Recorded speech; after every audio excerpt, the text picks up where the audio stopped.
Get me Brendan Boyle on the phone while I can still reach him. Good morning, Representative Boyle. Good morning. Good to see you. Hey, great to be back with you. What sort of position will we be taking, do we think?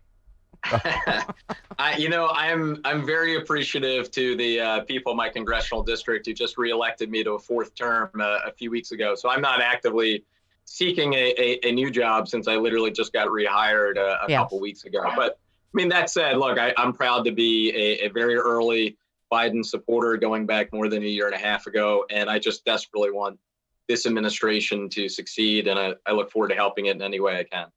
And by the way, thank you for talking about what happened in Pennsylvania, because we're just reading that, now Rudy Giuliani is in charge of this ridiculous and doomed effort, which is still focused on Pennsylvania, right? But you quoted Marshall Cohen on Twitter, who said, how a post-election crisis was manufactured in Pennsylvania, where Republicans refused to let local officials process mail ballots before Election Day. This gave Trump a huge red mirage that he used to falsely claim victory and spread disinformation. And you just said correct, and many of us warned about this prior to Election Day. And yet here we are, right? Yeah, I for months, I mean, if you follow me on Twitter, for months and months, I've been saying, this was completely predictable. In fact, I raised it on a House Democratic call back in the summer to let people know that given the fact that polls were showing overwhelmingly Democrats, given the pandemic, that is the fourth deadliest event in American history and counting, that most Democrats believe it's real and want to vote by mail. Many Republicans have decided not to and follow Trump's word to vote on Election Day. What that means is the Election Day ballot will be skewed toward, or the Election Day vote will be skewed heavily Republican, and the vote by mail will be skewed heavily Democratic. Well, guess what? The Election Day vote gets counted immediately because it's by machine, whereas the Republican legislature wouldn't allow the votes by mail to begin to be processed until Election Day. We knew from the primary, which was Pennsylvania's first time ever really having widespread vote by mail, it took 2 weeks in that June 2nd primary, especially here in Philadelphia, as well as some of the bigger counties in the suburbs. So this was completely predictable. A lot of us were pushing for legislation that actually my brother, a state legislator, introduced that would have allowed the processing of votes by mail beforehand, so we could have gotten the result quicker. But instead, this was not a surprise. Well, so Trump tweeted, 700,000 ballots were not allowed to be viewed in Philadelphia and Pittsburgh, which means based on our great Constitution, we win the state of Pennsylvania. And you just have to say over and over on Twitter, to be clear, Donald Trump is lying. Yeah. Proud to say Pennsylvania went bigly for Biden. You're getting a little saucy on Twitter, I have to say. Yes. You actually said, hey, Donald Trump, do you need help packing, moving boxes? Let me know, I'm here. Look, I just want to help in any way I can, Stephanie, and I'm here. As a Boy Scout. I mean, okay.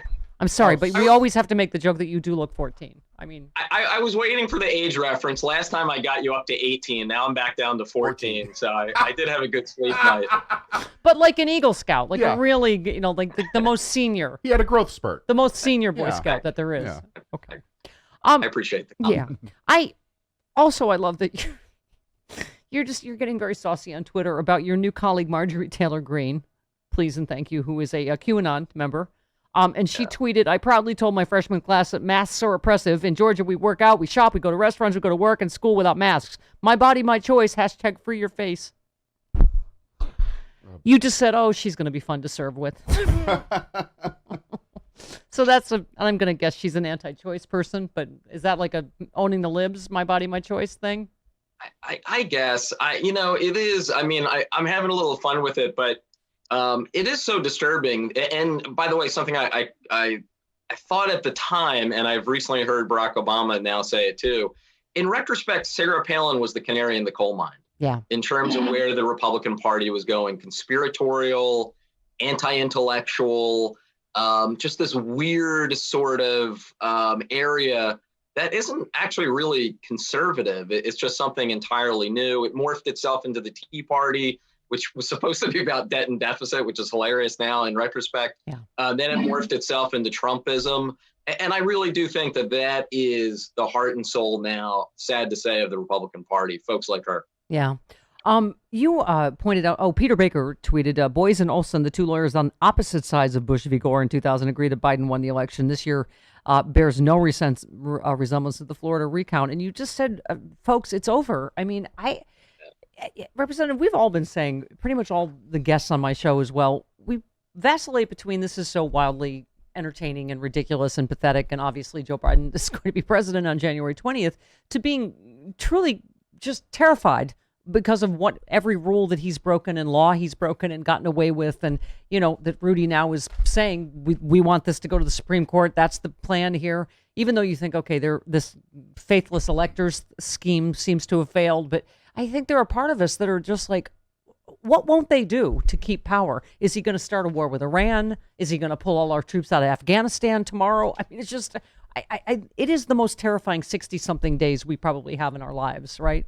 This next. Yeah, I mean, last night on MSNBC, I caught Bob Woodward, who was talking about the analogy to the final days of Richard Nixon and some of the folks around Nixon having to put certain protections in place in case the president did something extreme as he was, experiencing a breakdown. And I think that's something we might have to revisit for these next 2 months. But I will say on, a more optimistic note, yes, it's disturbing that for the first time in American history, we have a president who is doing the sort of things and saying the sort of undemocratic things that Donald Trump is doing. It's dangerous.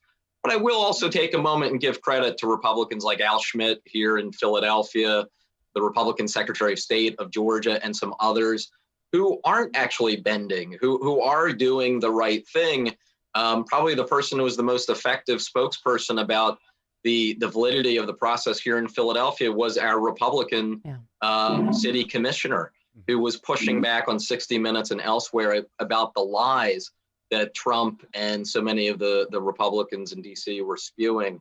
So the good news is, at least as of right now, our democracy is holding even under enormous threats from this president. Well, what do you make of the Republican Secretary of State in Georgia? That is a very serious charge that the head of the Senate Judiciary Committee, Lindsey Graham, called a Republican Secretary of State in another state and urged him to throw out legal ballots.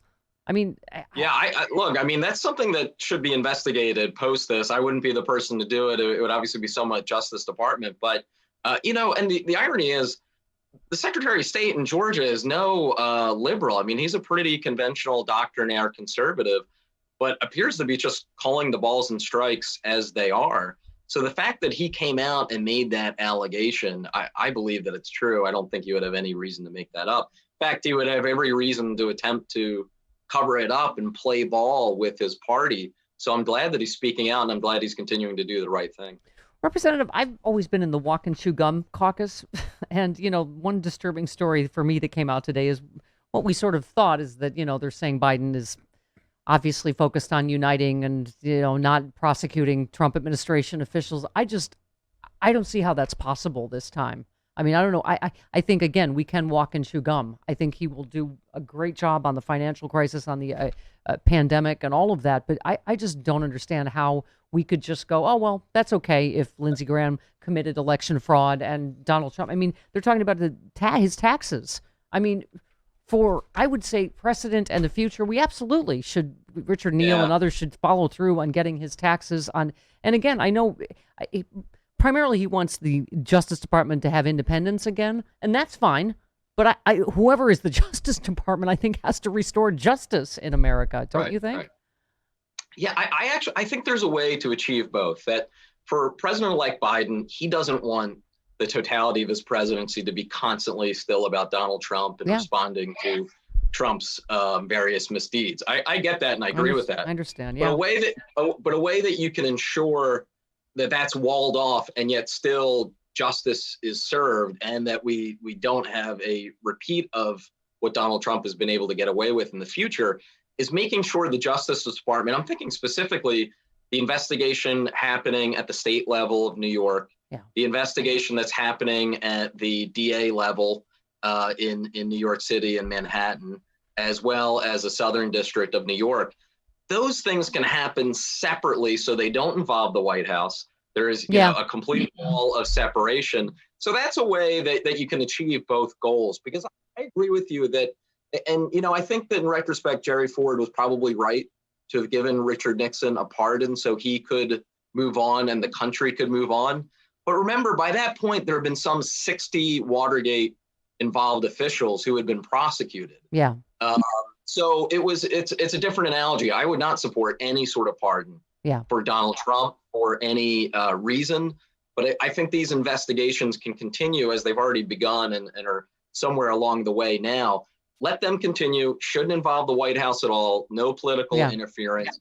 And that way Biden can proceed as the president. Well, I part ways with you on the Nixon pardon. Jill Wine-Banks, if you're listening, I apologize for that. But but you're right. There are headlines that warm the cockles of my heart. Trump warned by ex-Manhattan prosecutors, subpoenas and seizures await him after his presidency. So you're right. I do believe in justice. I believe in karma. And I think, we will get there one way or another. But this really is going to be a terrifying 60-something days. And I was saying, if the 25th Amendment wasn't written for this guy, I don't know who it's written for, particularly if he's going against everything that even Republicans are for, right? As Mitch McConnell spoke out about, precipitous truth withdrawal out of Afghanistan, attacking Iran. But, who stops him? I mean, who stops him if he decides? I'm also worried that people, unfortunately, I think have forgotten, we could have a government shutdown after December 11th. We still have to pass either a new budget or a continuing resolution.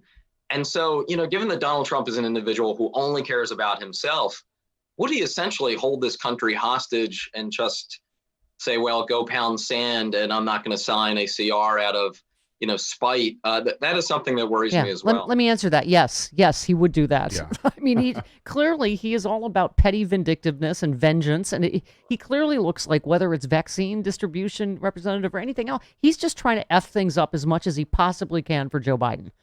Have him flying blind on national security, on the pandemic.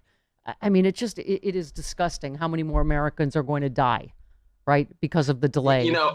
One thing we can be happy about is that originally the new inauguration date from the signing of our Constitution up until the 1930s was March 4th. It was a constitutional amendment after the 1930s that moved it from March 4th to January 20th. Yeah. So this actually could have been worse, but I wish in retrospect, instead of January 20th, they chosen an earlier date, like January 3rd at least, which is when a new Congress is set. I just was going to say, let's go farther. I think France is 1 week after the election. 1 week. Just time enough to pack your and get out. All right. Representative Brendan Boyle, congratulations on your graduation from Weeblo to Eagle Scout, and also possibly to the Biden administration, whereby I will not be able to throw cheap insults your way anymore without being dragged away by the Secret Service. Yeah. Okay. He's a good sense of humor. Thank you. I enjoy it anyway, the show. So it's great to be here. You enjoy it despite all of that. Yeah. Doing the Lord's work, Representative. Thanks as always. All right. Take care. All right. The great Commonwealth of Pennsylvania, Representative Brendan Boyle.